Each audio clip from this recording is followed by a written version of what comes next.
Bueno, hoy te saludo con muchísima gratitud por llegar hasta este canal y hoy quiero compartirte unas reflexiones que se me han generado a partir de la Escuela de Educación Afectiva y de Reparación Emocional. Estamos en un momento de la humanidad en donde, aunque nos sentimos muy mal, o sea, como que mucha gente habla de los temas de salud mental y bueno, como que cuando haces una valoración en la cotidianidad de muchísimas personas, eh, la valoración es que no estamos, como que la humanidad no está caminando por un buen camino. Estaba ahora hace un rato observando nuevamente y reflexionando alrededor de la pirámide de Maslow y esta propuesta pues de este psicólogo planteaba que para poder acceder a la escala de necesidades más altas que tiene que ver con el reconocimiento y con la autorrealización que está en la última parte de la pirámide, había que pasar por las necesidades básicas que tienen que ver con la fisiología, con lo filial, con lo sexual, bueno, con lo más básico. No obstante, hoy, aunque somos una sociedad que está nutrida de alguna manera de muchísimas cosas que hace 2 siglos no teníamos, es decir, los niveles de condiciones materiales han mejorado, o sea, el nivel de acceso, por ejemplo, a la alimentación, a la vivienda, a los servicios básicos, ha aumentado sobre todo en las ciudades, en las zonas urbanas. Aún, digamos, hay mucha gente que vive en condiciones muy precarias en las zonas más periféricas, pero no obstante, las personas que viven en las condiciones periféricas, rurales, etcétera, son personas que tienden a vivir muchísimo más tranquilas que las personas que tienen mayores adquisiciones materiales y aparentemente mayor satisfacción de las necesidades primarias. Entonces, hago todo este paneo para decir que es necesario tal vez, o el aporte que yo quiero hacer es que siento que estamos en un momento en donde la humanidad corre y corre y corre, pero no sabe a dónde corre. Y nos quejamos bastante de que no nos sentimos bien, pero no invertimos lo suficiente de tiempo, energía, dinero, o sea, energía hecha dinero y tiempo y disposición para participar de espacios que nos nutran. La gran mayoría de la población no lo hace. Afortunadamente eso ha venido creciendo y cada vez hay más personas que se suman a este tipo de actividades y de espacios. Entonces, bueno, quiero contarte a partir de este video un poco más sobre cuál es la intención de la Escuela de Educación Afectiva y de Reparación Emocional. La escuela la he denominado bajo ese nombre porque es asumirnos aprendices en una cultura que dominantemente no nos enseña lo relacional y no trabaja sobre lo afectivo. Vivimos en una cultura, la cultura dominante es una cultura enfocada en el mercado, ¿no? Desde niños las personas se nos mete el chip de que tenemos que ser alguien en la vida dado lo que tenemos, como alcanzar un título, una posición económica y una condición material de una casa, un carro, etcétera, ¿no? Entonces, considero fundamental el poder entender que es necesario empezar o que estamos caminando todos y todas a fortalecer una cultura más del ser, no del tener, sino de quiénes estamos siendo, de si realmente todo esto que tenemos realmente nos hace felices, de realmente toda esta carrera permanente por consumir, por obtener, por etcétera, realmente nos conduce a la salud y a la felicidad, porque las cifras, digamos, de enfermedad tanto física como mental hoy eh, son altísimas a nivel mundial, ¿no? Entonces la escuela parte del hecho de que tenemos que reconocernos aprendices, aprender cosas que no están culturalmente, no son dominantes. Entonces, cuando hablamos de escuela nos referimos a eso, a declararnos que entremos en un proceso de aprendizaje que además es un aprendizaje colaborativo. La idea de la escuela no es un espacio académico, catedrático, no, esa no es la idea de la escuela. La idea de la escuela es un espacio más de colaboración, más un espacio de aprendizaje colaborativo, pero desde lo emocional y desde lo afectivo. Y lo afectivo es entender también que nos afectamos los unos a los otros y que en ese camino también de reconocer la individualidad Cada uno tiene una historia, cada uno de nosotros no siente las cosas de la misma manera, no experimenta la vida de la misma manera, porque tenemos códigos genéticos diferentes, pero además tenemos historias diferentes. Entonces, por ejemplo, con los compañeros y compañeras que hemos logrado impulsar este espacio de la escuela, o las personas que se han inscrito, nos hemos dado cuenta que tenemos cosas comunes, pero que también cada uno tiene su propia historia, ¿no? Entonces ahí viene el tema de la afectividad.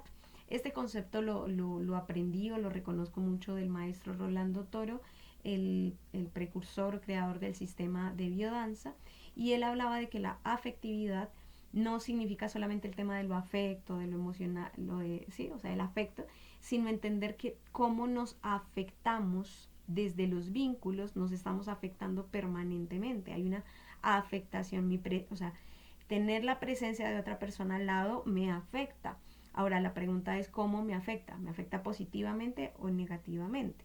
Entonces la idea de la escuela, cuando hablamos de una educación afectiva, es empezar a reconocer cuáles son esos espacios en lo colectivo, en lo relacional que me afectan, pero también cómo yo me puedo convertir en un ecofactor positivo, cómo yo me puedo convertir en un agente de salud integral, de salud mental, de cuidado, de amor, de armonía, de etcétera, ¿no? Entonces ahí el tema de lo afectivo. Y vamos a hablar de reparación emocional, que es una escuela de reparación emocional. Hay digamos que la psicología tiene muchas corrientes, ¿no? O sea, hay muchas formas bajo las cuales los teóricos de la psicología han querido entender el pensamiento, la conducta y la emoción humana y cómo acompañar ese proceso. Desde mi experiencia y desde mi punto de vista, para mí hay dos como grandes fuerzas de la psicología. Una psicología que está enfocada al mercado, que está enfocada a la productividad y al sistema. Entonces es una psicología que se basa en que la gente sea funcional, ¿sí? Entonces como que tú puedas trabajar, puedas relacionarte, que no generes problemas y que, o sea, como que mide mucho eso, que es para mí gran parte, digamos, de esa psicología viene muy de la mano de la psicología industrial, etcétera. Y hay para mí otra gran rama o fuerza de la psicología, que es en la que yo me encuentro, que es una psicología que se piensa desde el bienestar humano. Entonces ahí están las corrientes humanistas y está también la psicología transpersonal. Y ahí en la psicología transpersonal está un gran maestro que es el gran Carl Jung, y reconoce que los seres humanos, bueno, yo hago un paréntesis para decirte que mi especialidad, o sea, yo acompaño personas a nivel terapéutico y tal, pero aprendí y me formé como magíster en psicología social, porque reconozco que somos sistémicos y que el individuo está permanentemente impactado por su entorno social y a su vez el individuo impacta a su entorno. Entonces, esta psicología transpersonal reconoce no solamente el campo de lo material y lo visible, sino también el campo de lo no visible y de lo sutil, ¿no? Y en lo sutil está nuestra ancestralidad, nuestros padres, abuelos, tatarabuelos, madres, abuelas, tatarabuelas, etcétera. Y ahí entonces hay un montón de miradas extraordinarias que tratan de entender por qué los seres humanos somos como somos, por qué vivimos donde vivimos, por qué nos pasan las cosas que nos pasan. Y algo que se reconoce hoy dentro de muchos enfoques, tanto psicológicos como ontológicos como espirituales, es que la humanidad está bastante herida, bastante dañada. Eh, Podemos verlo desde el punto de vista del sistema familiar y del sistema individual, pero también podemos verlo dentro del punto de vista del sistema histórico. Y si vamos a mirar, pues la humanidad es una historia de guerras en todas las fases de la humanidad ha evolucionado a partir de conflictos bélicos muy fuertes. En este momento estamos en un espacio en donde ya la guerra, aunque sigue existiendo desafortunadamente en varios lugares del mundo, digamos, las guerras no son el orden del día de toda la humanidad. Pero ahora estamos en una guerra económica, que sobre todo el siglo XX es un gran desarrollo de eso y parte del XXI. Esa transición entre las guerras a pasar a ya un modelo de competencia, de salvajismo económico, etcétera. Y eso va imprimiendo muchas memorias en nosotros, que es la imposibilidad precisamente de enfocarnos en lo humano, ¿no? y en cómo todo eso nos ha venido afectando, ¿no? ¿Qué pasa cuando un padre, por ejemplo, se ausenta para irse a la guerra, ¿no? ¿Qué pasó con ese sistema familiar? Y posteriormente, ¿qué pasa con toda esta revolución industrial? Entonces, ¿qué pasa con las personas que están inmersas en esta dinámica económica y no pueden atender esas necesidades básicas de las que hablaba Maslow? Porque estamos enfocados en comer, o sea, estamos enfocados en trabajar para poder comprar comida, pero no podemos disfrutar de la comida, ¿no? Estamos enfocados en trabajar para cuidar de la familia, pero no disfrutamos a la familia. ¿M? Entonces, todas esas cosas van generando unas heridas fuertes. Hay psicólogos que plantean que las heridas, hay un concepto de las heridas emocionales, que se quedan en el plano de esta vida, ¿no? Entonces, yo heredé unas heridas a partir de mi padre que me abandonó, o de mi madre que me maltrató, o de X, Y, Z, ¿sí? Y hay otros psicólogos como Carl Jung, como Luis Bourdieu, que reconoce las 5 heridas del alma, y entonces ahí ya nos vamos a un plano más espiritual.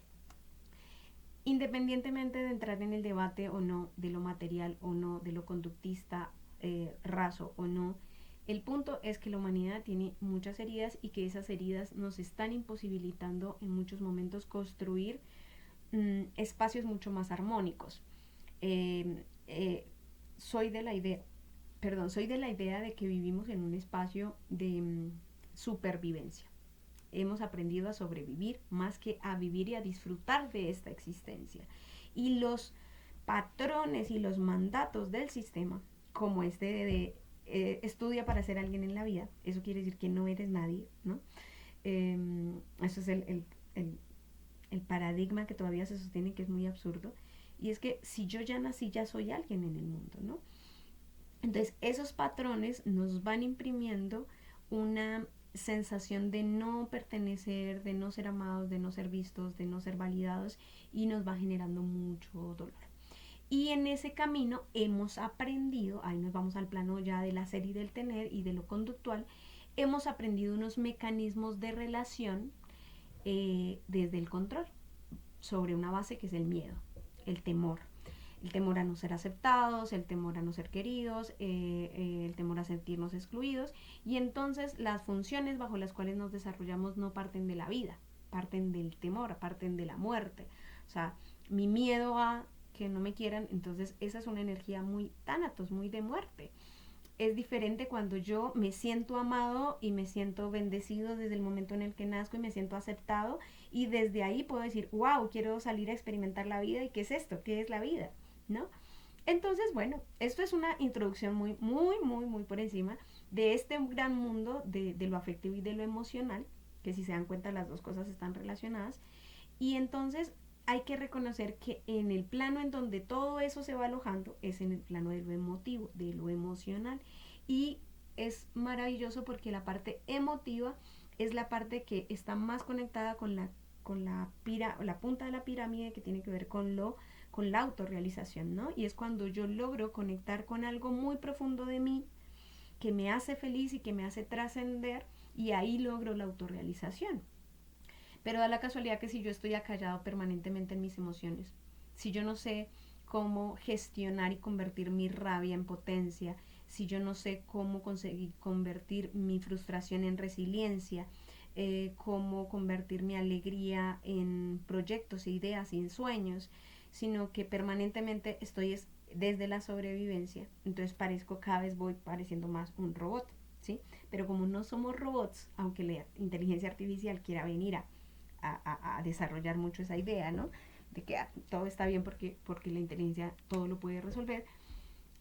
Pues la verdad es que lo que dicen las cifras de los institutos de salud, de la OMS, de las secretarías de salud, etcétera, y lo que dicen los hospitales, etcétera, es que las personas cada vez estamos más mal, física y emocionalmente, física y mentalmente.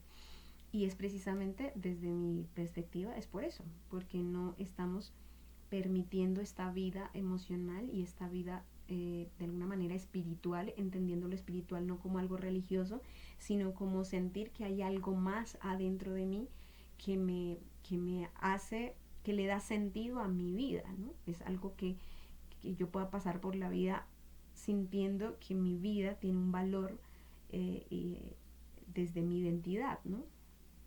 Y perseguimos muchas identidades, pero vuelvo y digo que el nivel de construcción de esa identidad a partir de patrones externos y muy filiales al mercado, es decir, que el mercado determina quién eres y quién no, porque por ejemplo yo estoy haciendo este video y me aparece el muñequito aquí que me dice, bueno, pero si no tienes 1000 vistas, entonces lo que estás haciendo no tiene ningún sentido, no tiene ningún valor. ¿Por qué? Porque estoy educada desde la lógica del mercantilismo y lo que tiene valor es la cantidad, no la calidad, ¿sí? Y a la larga yo puedo contarles que renuncié al sistema hace años y que todo el tiempo le estoy pidiendo a Dios que me dé la posibilidad de no seguir en el sistema, de poder seguir afuera del sistema. Es porque cuando trabajaba en el sistema, al sistema no le importaba si las personas que yo acompañaba desde los distintos programas en los que trabajé mejoraban realmente su calidad de vida, ¿no? Lo que importaba eran las cifras, los números, las planillas, la foto para poder mostrar el indicador en determinada política social de que sí había una inversión. Entonces ese es el problema del modelo. Entonces, ¿por qué digo esto? Porque podrían muchas personas decir, no, pero pues sí soy feliz. Bueno, pero ¿hasta qué punto realmente lo que te mide es lo mercantilista, ¿no? Y si eso lo uno, porque el mercantilismo también se va midiendo muy de la mano del dinero, ¿no? Y entonces a mayor poder adquisitivo, mayor éxito. Pero también hay que ver cuál es, a dónde nos está llevando ese mayor poder adquisitivo, a comprar y comprar y comprar más cosas, a producir y producir más cosas, más materias primas, primas no es la palabra, perdón, más mercancías es la palabra, y vamos a ver cómo está el planeta, ¿no? Entonces el nivel de éxito es cuántas botellas de muchas bebidas yo me puedo comprar al día, cuántos paquetes yo me puedo comprar al día, cuántos autos me puedo comprar, de lo micro hasta lo macro, lo que quieras. Y la pregunta es, bueno, ¿y eso es sostenible para mí, para mi descendencia? ¿Eso es sostenible para mis hijos, para mis nietos? ¿Me importan mis hijos y mis nietos? ¿No? Entonces, claro, aquí podrían algunas personas decir, bueno, ahí te estás yendo desde un punto de vista moral. Y puede que sí, pero yo lo llamaría más bien ética. Y tiene que ver con perspectivas, ¿no? Entonces la perspectiva de la vida tejedora es una perspectiva de salud integral en pro de la salud mental. Entonces salud integral es salud social, salud política, salud económica, salud, y el concepto de salud desde mi experiencia no puede referirse a otra cosa que no sea el equilibrio. Estaba mirando el micrófono. El equilibrio. En equilibrio. En equilibrio. Y en donde desde el enfoque en el que yo me encuentro, que es lo transpersonal, también puede haber un nivel de trascendencia, ¿no? Cómo nuestra vida nos hace trascender. Y hay cosas, y esto lo dicen grandes gurús del mundo de las finanzas, y es que, ahora no me viene el nombre, pero un hombre que se murió de cáncer, que Steve Jobs creo, que tenía mucho dinero, y lo dicen grandes personalidades también, ¿no? Y es que a la larga lo que más perseguimos es ser amados, sentirnos amados. Hace unos días vi un video de una mujer que le habían dado un premio. Es una actriz que hizo muchas películas y solamente hasta ahora hace poco le dieron un premio, y emitió un discurso muy hermoso en donde la base era el reconocimiento. Y entonces hay gente que te reconoce por las cosas que tienes y que logras, pero el reconocimiento que más se siente es cuando logras generar bien en los demás, cuando las personas se sienten amadas a través de tus acciones, cuando las personas se sienten emotivas, con sentimientos. Eso es lo que más hace feliz a las personas. Y grandes ricos han dicho que tener mucho dinero y no tener con quién compartirlo, pues es una miseria. Entonces ahí es donde vuelvo al punto de, bueno, ¿qué es lo realmente valioso, no? Entonces, bueno, la escuela busca como reflexionar alrededor de todos estos temas. Agradezco pues que te vincules a conocer del proyecto, a participar. De alguna manera la escuela no es un espacio cerrado, sino es más bien una serie de varias dinámicas o varias tácticas, como por ejemplo el conocimiento o el contenido que se comparte en redes, que es conocimiento, que es producto de una experiencia también, el tema de estos videos, las clases de los jueves, que vamos a próximamente, es probable que cambiemos el horario. Eh, y bueno, y obviamente todas las actividades colectivas individuales que se puedan crear. Aprovecho también para contarte pues que ahí está pues toda la oferta, en las redes sociales está toda la oferta. Y bueno, eso, pedirte que si viste este video hasta el final puedas comprometerte a, a estar más presente contigo, a estar más presente con las personas que amas, a estar más presente de lo que dices, de cómo gestionas tus emociones y de las cosas que haces, porque esas pequeñas cosas a las cuales nadie le pone, nadie no, muy pocas personas le ponen cuidado, como es las emociones, las palabras, las actitudes, eso es lo que construye las relaciones humanas. Y las relaciones humanas son tejidos que se dan puntada a puntada. Entonces, cuando yo tengo un matrimonio que se destrozó, eso no fue porque nos cayó un meteorito del cielo, fue porque eso se fue tejiendo, tejiendo. Algún teórico de la psicología hablaba de la bola de nieve, ¿no? Entonces, eso pasa. La bola de nieve es un montón de copitos de nieve que vamos juntando y que un día ¡fum! Pasan y arrasan. Y así pasa con tu salud física, con tu salud mental. Entonces, invitarte a que te cuides y bueno, la vida tejedora y la escuela de educación afectiva y de reparación emocional es una herramienta que está a tu servicio. Eso, muchas gracias por escuchar y bueno, ahí nos vemos en nuestra red.